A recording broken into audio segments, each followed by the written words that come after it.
Inclusive eu aprendi isso com o curso do Schiller, um dos Nobels que dá curso grátis lá no Coursera. Quem tiver interesse, muito bom esse curso, eu assisti também. Porra, Financial Market de graça. Ele responde, o monitor dele responde. Eu troquei e-mail com o Nobel de graça, bicho.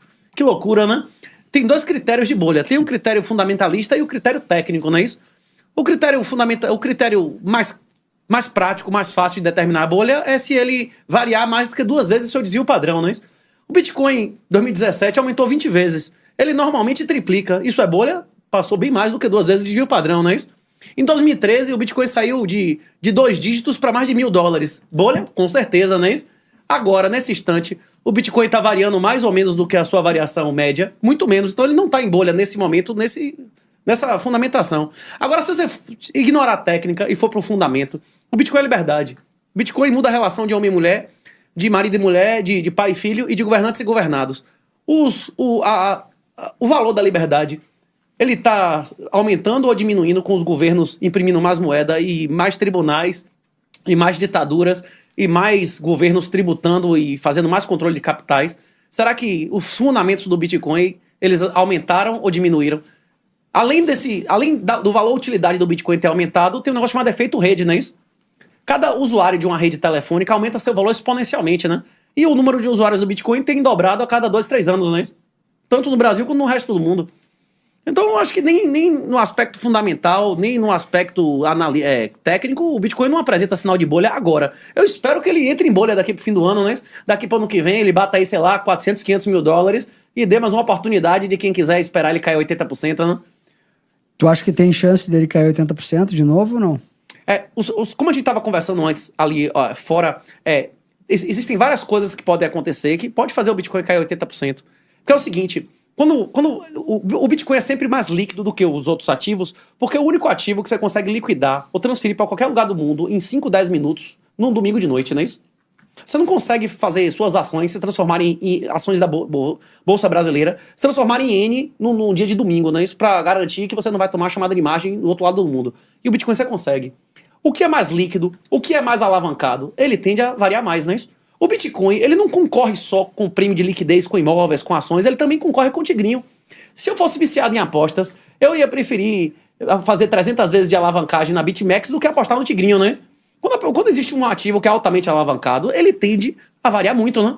Ele sempre tende a variar mais do que os outros mercados, né? Então, qualquer variação que leve os mercados convencionais a variar 10, 20, 30%, a tendência é que o Bitcoin varie o dobro, né? E além disso, ele pode ter problemas intrínsecos dele, por exemplo, que a gente estava conversando lá fora, que os endereços de Satoshi, que não são movidos há mais de 12 anos, eles são endereços muito mais vulneráveis do que o seu. Centenas de vezes mais vulneráveis do que o seu. Se, por exemplo, os endereços usados começarem a ser quebrados, se alguém conseguir, com o brute force, quebrar os endereços mais antigos, isso não vai fazer quase 1 milhão de bitcoins serem ofertados, forçar o Satoshi a mover os seus sucessores se ainda estiverem vivos? Isso aí faria o Bitcoin tranquilamente cair 80%. E uma coisa que pode acontecer amanhã, daqui a 10 anos ou daqui a 30 anos, não é isso? Direito na Federal, Renato, aproveitamento. Eu fiz engenharia de produção civil na UNEB, fui o primeiro no Brasil no ENAD. Aí eu fiz especialização em empresarial. Sempre gostei de empresarial, fui monitor, fui tirocinista, fiz mestrado em empresarial lá na Bahia também, na Federal da Bahia. Depois eu fiz doutorado aqui na Mackenzie de Finanças. E como o programa tinha dito que eu nunca tinha sido aluno, porque eu entrei através de um DINTER por determinação do Ministério da Educação petista, eu achei que o Brasil não ia para lugar nenhum. Resolvi estudar na Europa. Fiz esquema lá do Erasmus, não é Orgasmus, fiz o Erasmus de pós-graduação, que é um negócio sério, moralizado. Aí eu tive a oportunidade de estudar na Holanda, na Alemanha, lá onde Vivante, né, fez sua defecção. Tive a honra de ter aula lá em Bolonha. Tive a honra de conhecer o hospital que Ayrton Senna morreu em Bolonha, né? Universidade de quase 1000 anos, né? Estudei em Hamburgo, estudei em Roterdã. Tive a oportunidade, inclusive, de ter bolsa para estudar com o pessoal de Chicago também. Como é que chama? Quando o pessoal pergunta como é que foi minha carreira acadêmica, eu geralmente falo que é como aquela história lá do... Você lembra daquele filme da Linda Mulher? Que a puta pergunta se o cara terminou o colegial, o cara diz assim, rapaz, eu fui até o fim, não é isso? Tipo assim, se eu for contar tudo que eu estudei, é um montão, não é isso? Fiz carreira acadêmica, fui professor efetivo de universidades federais, inclusive, mas hoje em dia no Brasil, acabou. Não existe nenhuma possibilidade de ninguém fazer um mestrado, um doutorado, uma carreira acadêmica que seja contra o discurso oficial. Dinheiro na mão, calcinha no chão, não é isso? Quem é que banca as universidades? Quem regula e banca as universidades, essa carreira acadêmica no Brasil? E é por isso que esses cursos online estão explodindo, não é isso? as pessoas estão buscando eles pagarem para eles controlarem a educação deles, né? Buscando a educação real, né? Se alguém quiser, inclusive, me encontrar pessoalmente, bote aí na internet, missãobitcoin.com.br. Tem curso online e tem pessoalmente em vários lugares do Brasil. Mês que vem estou em Recife, depois Fortaleza. Todo mês eu estou me realizando agora como professor em algum estado do Brasil especificamente. Porque estudando finanças, estudando a economia austríaca, eu me convenci que o início da verdade é você chamar as coisas pelos verdadeiros nomes, não é isso? Não é do job, é prostituta, não é isso? André o nome verdadeiro da inflação é aumento da base monetária. A gente vive hoje um regime de juros negativo. Não existe investimento no sistema convencional. Eu entendi isso em 2009, 2010. E isso me dava uma depressão extrema. Eu dizia, meu Deus, se o dinheiro que eu juntar, eu vou perder. É perda fixa ou perda variável? Aí em 2014 eu achei um texto... A variável é feia, viu?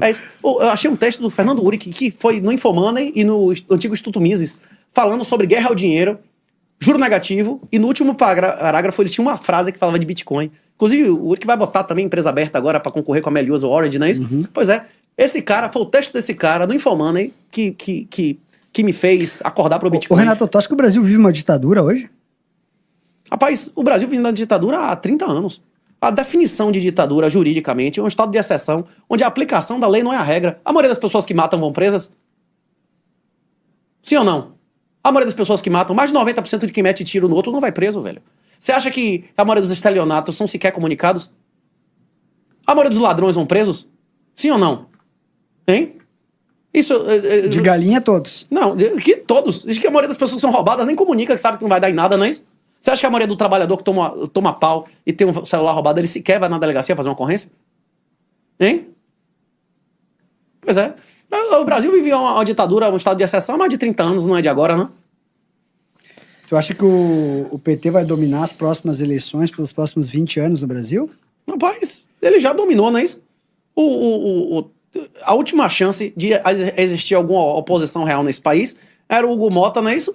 Chegar e dar testa no judiciário e proibir a prisão dos parlamentares. Se ele não fizer isso, fica claro que os três poderes estão concordando do que está acontecendo aí, né?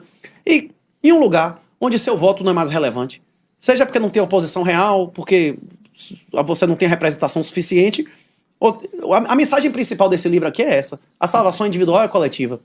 É a mensagem de Jesus, salvação individual, não é isso? Não busque salvação coletiva, não é isso? Resolver seu problema de sua família é a sua prioridade. Todas as vezes que você não tem como mudar o país, você vai mudar a sua vida. A sua vida você tem como resolver. Com desinvestimento. Você não concorda com o regime que está aí, você não quer pagar aborto, castração de criança, condenação de piadista, não é isso? Você não quer financiar a falsa acusação feminista para inocente ser enrabado na cadeia. Compre Bitcoin em autocustódia. É a única coisa que você pode fazer contra esse regime, não é isso? Roberto, sociedades que não tiveram a religião, eles se autodestruíram. Isso aconteceu sistematicamente. Só que eu não conheço ninguém sem religião. A maioria das pessoas que não tem religião, que se afirmam ateus, eles na verdade professam a religião civil de Rousseau. Quando você vê um quartel, 6 horas da tarde, os caras fazendo ordem unida pra tirar a bandeira e tal, aquilo ali é um ritual religioso. Aquilo é um ritual que tem todas as características de ritual religioso, não é isso? A ideologia estatal, ela é uma ideologia com ritos e tudo mais, como se fosse uma religião. Não existe em cima do muro de quem?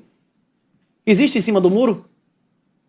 Ou você vai dizer seja feita a vossa vontade ou a minha, meu irmão. Você vai servir ao pai de cima ou ao pai de baixo, não é isso?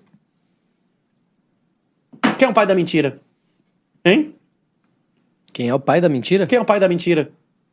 Jesus disse, eu sou o caminho, a verdade e a vida. E quando ele foi questionado no templo, demonstrando com fatos e lógicas quem era ele, e as pessoas não entendiam, eles disseram, você não entende o que eu estou dizendo porque você serve a seu pai. O pai da mentira, não é isso? Se você servir a verdade, você vai se convencer com fatos e lógica. Se você não aceita fatos e lógica, meu irmão, você serve a mentira, não é isso? Quem é o pai da mentira é o diabo, não é isso? Se você achar que não existe um Deus, se você achar que você serve a si mesmo, você vai estar servindo ao pai de baixo, não é isso? O pai de baixo é o diabo. Pois é. Ô, Renato, tu acha que o dinheiro transforma ou só revela quem a pessoa já era mesmo? Amplifica. Ele amplifica o que tiver dentro da pessoa. Se o cara gostar de droga, com mais dinheiro, ele vai usar mais ou menos droga.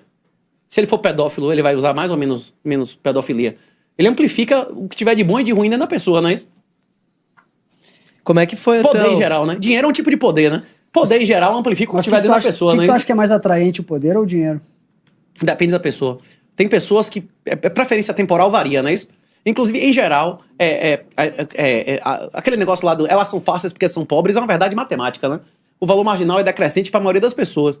Mas tem pessoas que não são assim, né? A aversão a risco não é uma coisa universal. Tem pessoas que continuam se arriscando, mesmo estando bilionárias, não é isso? Tipo, isso varia muito de personalidade, de várias coisas de trauma de infância, se passou necessidade. É muito difícil fazer uma afirmação dessa sistematicamente, não é isso? Tem muitas variações. Em agregado, é verdade. Mas em agregado, a maioria das pessoas, elas pensam financeiramente. Mas os psicopatas ponerológicos, quem tiver alguma dúvida, pesquisa o livro aí, Ponerologia Política, que tem, inclusive, Lobachevsky, ele explica isso, que as pessoas que governam a sociedade, eles não pensam como eu e você em ganhar dinheiro. Eles não se importam com dinheiro, não. A maioria dos políticos, eles pensam em dinheiro ou em poder. O cara lá da Coreia do Norte, se ele desse uma besteirinha mais de liberdade aos escravos dele, ele arrecadava o triplo, não é isso? Ô, Renato, como é que rentabiliza a fama? Rapaz, eu não sei não, velho. Eu consegui a passagem grátis aqui, vocês pagaram, né? Vocês não pagaram pra eu vir aqui? Mas tu não ganhou mais dinheiro, não ganha mais dinheiro agora que tu é famoso? Do que tu ganhava quando tu Pra não mim é era? diferente, não vai fazer diferença nenhuma. Tu ganhou mais dinheiro com Bitcoin ou com fama? Eu nunca ganhei dinheiro com Bitcoin, porque Bitcoin é dinheiro, real não é dinheiro. Eu continuo igual, não é isso? A quantidade de Bitcoin que eu comprei é o que eu tenho, não é isso? Ô, Renato, tu tentou entrar na política.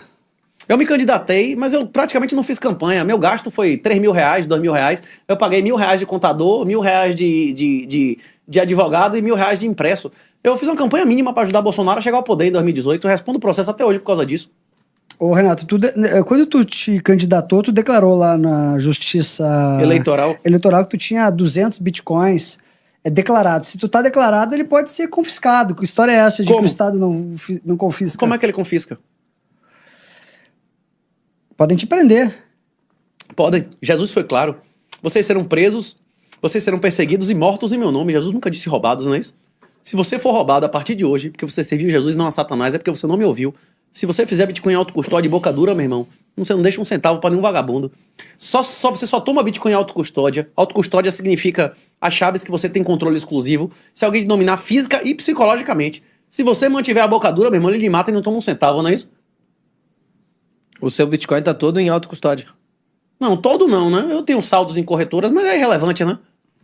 O grosso tá em... Tu tem as palavras na cabeça ali da chave. Tem as palavras em diversos imóveis, inclusive tem empresas aí sólidos, inclusive, que se você quiser, ele deixa fragmentos em vários continentes, não é isso? Tem gente que faz multisig, tem várias soluções, e tem frações que todas elas, para acessar, elas dependem de palavras que estão na minha cabeça e na cabeça de mais ninguém, e tem dicas que meus sucessores vão receber, né? Isso com alguns meses depois que eu morrer. Fala Mas um pouco... quando tu vende um curso online lá na tua plataforma, tu recebe dinheiro e compra Bitcoin na hora? Não, eu não sou dono dos cursos, não. Eu não sou dono dos cursos, não. Quem é dono do curso na Glin é Alan e o dono do pessoal na Hotmart é Iana e Stable. Os caras me usam, pô. Eu tô monetizando, aparecendo aqui, vocês me pagaram pra vir aqui? Não. Eles me deram passagem, não é isso? A maioria desses eventos que eu compareço, eu vou pra prestigiar. Mas todo o dinheiro que entra pra ti em reais, de serviços que tu presta, de coisas que tu faz, tu imediatamente transforma em Bitcoin? Não, hoje em dia o que entrar eu gasto. É irrelevante. Vamos dizer que eu tenha continuado com os 200 Bitcoin, não é isso? Que eu não tivesse nem mais nem menos do que isso. Que eu não tenha aproveitado os forks, que eu não tenha monetizado, que eu não tenha vendido nenhum topo, que eu não tenha alugado, não é isso? Que eu não tenha aproveitado nenhuma oportunidade de aumento. Quanto é que é 200 Bitcoin hoje em dia? Em reais. Agora tá 109, 110 mil, tá quanto aí agora? É isso. Quanto é 200 vezes 600 mil? Vai fazer alguma diferença eu pegar R$1.000, R$2.000 por mês e comprar agora? Hein, Magnata? Faz alguma diferença? É relevante, não é isso ou não? Então, o que entra é pocket money, dinheiro no bolso. Os primeiros 10 anos que eu trabalhei, os primeiros 10 anos de trabalho da minha vida, os primeiros 10 anos que eu trabalhei, eu acumulei mais do que eu gastei. Depois não faz mais sentido, não é isso? Ô, Renato, tu transformou a vida de muita gente, efetivamente. Não, eles se transformaram, eu só mandei a mensagem, não é isso? Transformou a vida de milhares de pessoas, efetivamente, porque realmente muita gente te escutou, 40 mil pessoas compraram teus cursos, né, e talvez 200, 300 mil pessoas tenham sido impactadas. Qual o recado que tu passa para essas 200 mil pessoas aí que tu impactou e que te trazem essa audiência absurda que tu tem nas redes sociais, com mérito, digo eu, porque efetivamente tu mudou a vida de muita gente. Qual é o recado que tu passa para essas pessoas? O que elas têm que fazer daqui para frente? Porque tu prega que a pessoa nunca deve vender Bitcoin. Não. é o seguinte, o que cada pessoa deve fazer? O principal artigo de todas as ciências sociais é o problema do uso do conhecimento humano de Hayek, que é uma das refutações gerais ao socialismo, não é isso? É um artigozinho de 6, 7 páginas que diz que você não sabe dizer o que é melhor pra você mesmo daqui a uma semana, não é isso? Então, eu não sei o que é melhor pra você. Inclusive, tem uma pergunta que eu sempre faço nesses podcasts, que o pessoal fica dando risada. Você pagaria pra ser sodomizado? Você pagaria pra alguém lhe rabar? Sim ou não? Não. Mas tem pessoas que pagam? Tem. Então você não consegue compreender a preferência do outro cara, são diferentes, né? Isso é um corolário, né? É uma demonstração do artigo do Hayek de uma maneira bem simples, né? Que tem pessoas que pagam travesti pra enrabar o cara sem camisinha, existe isso. Tem pessoas que a gente não consegue se identificar com a preferência delas. Tipo assim, tem pessoas que vale a pena ter 1% de Bitcoin, 50, 10, 5.000% de Bitcoin. O que eu digo que é racional é você não se expor de maneira nenhuma. Você tá fazendo uma aposta de destruição total se isso for a realidade desse século, não é isso? Eu acho que o único percentual irracional de você ter Bitcoin é 0. Agora que você não deve vender Bitcoin nunca, eu não defendo isso. Inclusive, depende.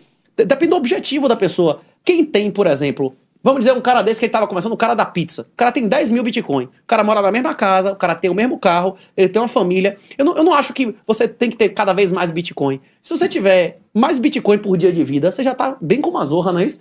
Se você consegue começar a vender Bitcoin pra realizar sonhos, não é isso? Pra ter uma família sólida e numerosa, pra ter saúde, pra ter network, pra você, não vale a pena ou não? Hein?